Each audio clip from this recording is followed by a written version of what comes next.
the 5 things I carry with me as I transition to becoming a master level social worker.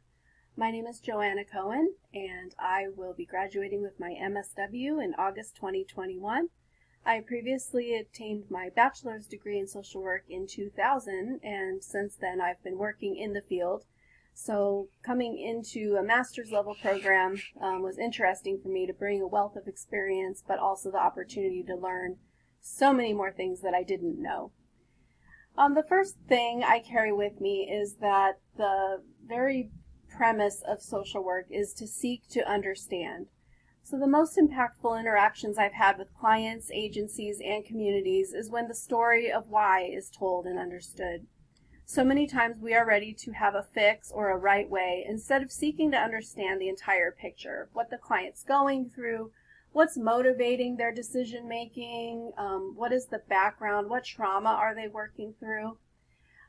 This is a practice. It takes time and it takes patience, and sometimes it takes asking in different ways, in more than one way, and also understanding that you may never get the answer.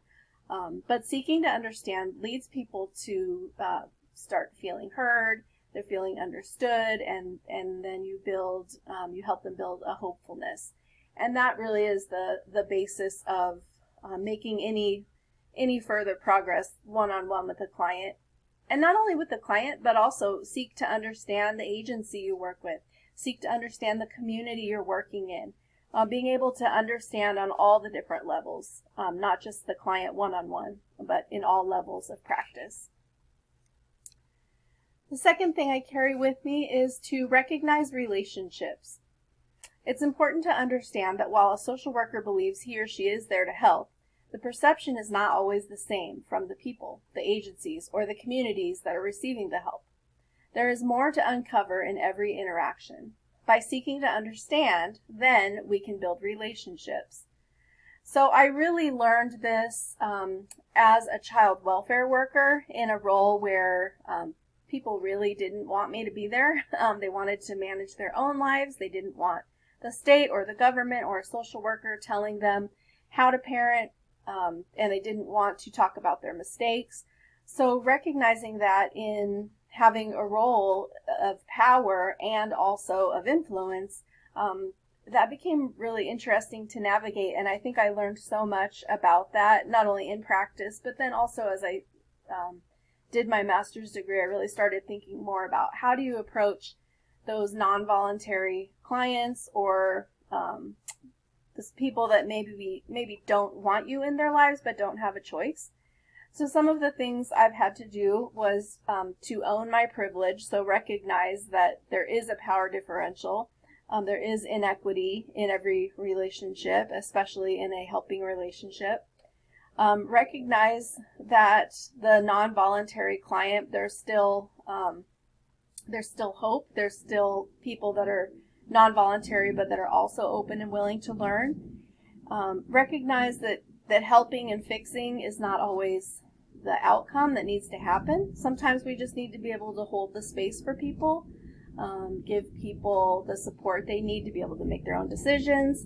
And some of those things have been difficult, but as I've learned more in my master's program, I think I've learned to better own my privilege, my position within a person's life, and use that to help facilitate and recognize that relationship rather than expect it to be working how I think it should work.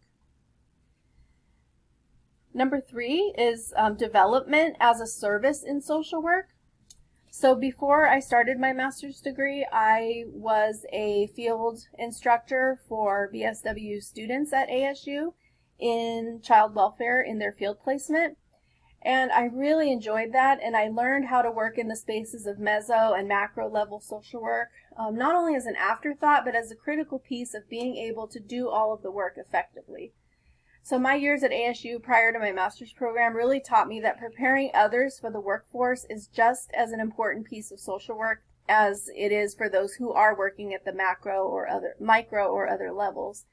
And I learned that development is always valuable. One of the things that really sticks out to me was before I started my master's program, I had a PhD level social worker who was one of my mentors that was very influential to me make a statement that I wish she hadn't made.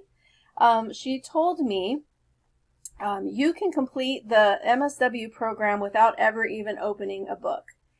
And I actually think that was kind of a microaggression in a way, because she meant it as a compliment, meaning that I have the intellect and the skill to be able to get through these classes without really having to put in the effort.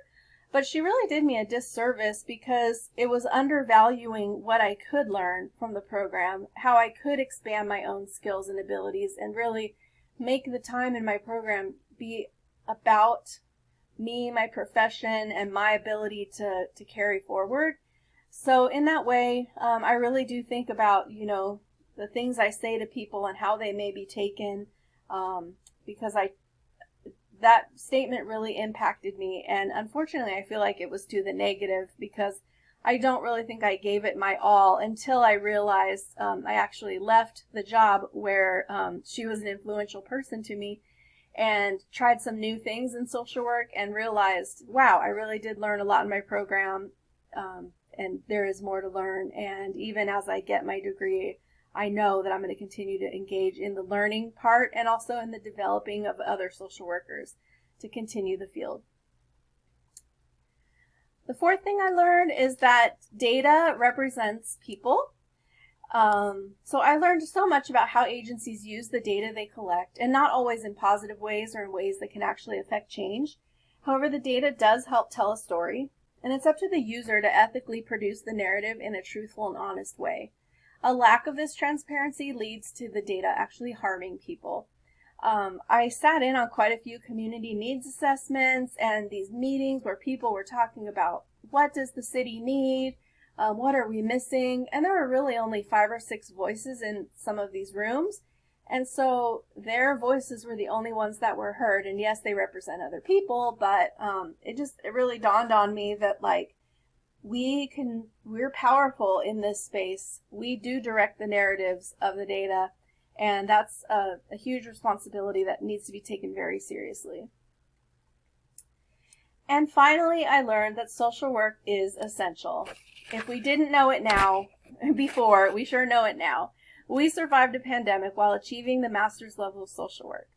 Through this process, we learned that social work is an essential function of the infrastructure of well-being.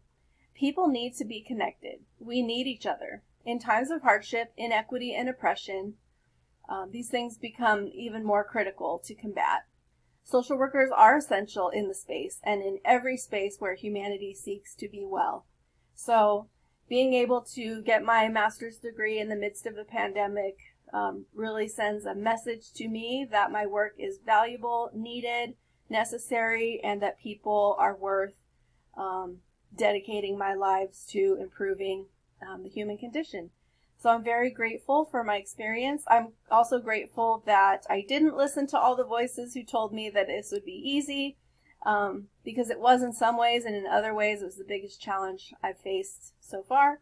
So I'm excited to get out there with these extra letters behind my name and just continuing to do the good work for the people, and finding real satisfaction in the work I do is very important to me, and social work is where I find that satisfaction and happiness. So good luck to everyone in your careers, and thank you for everything the professors have done for me, and thank you. Have a good